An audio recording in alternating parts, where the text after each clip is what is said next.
Under the National Aeronautics and Space Act of 1958, NASA can enter into agreements with individuals and organizations, apart from contracts, grants, and cooperative agreements, to advance its mission. Commonly referred to as Space Act agreements, they establish a set of legally enforceable promises requiring a commitment of NASA resources. They may be reimbursable, in that partners reimburse all or part of NASA's costs, non-reimbursable, or funded when NASA transfers appropriated funds to the partner. Over the years, NASA has entered into thousands of Space Act agreements to promote scientific research, stimulate new technology and industry, and encourage companies that have not pursued more traditional agreements with the agency because of regulatory requirements and costs.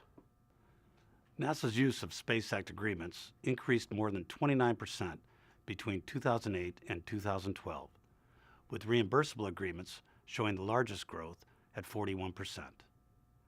In addition, during this 5-year period, NASA entered into 13 agreements worth $1.8 billion to support the development of commercial cargo and crew spaceflight capabilities. In this audit, we found that NASA could better ensure equal access to its facilities and capabilities and increased interest in Space Act opportunities by expanding its efforts to solicit a broader number of potentially interested parties.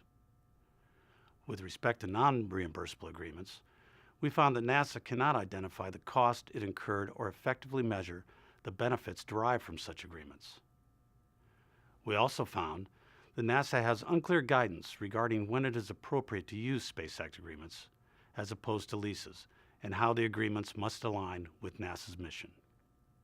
In addition, the agency cannot readily separate amount billed and collected for Space Act agreements because its accounting system does not have a common identifier to separate such agreements from other type of reimbursable activity. Finally, we question NASA's decision to refrain from including more specific information about agency objectives in funded Space Act agreements.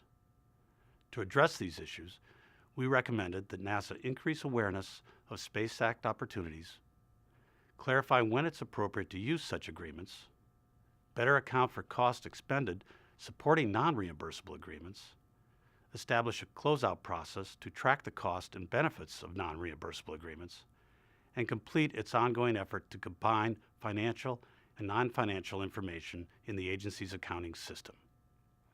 We also recommended that NASA consider including high-level program objectives and key safety elements in funded Space Act agreements to help develop spaceflight capabilities.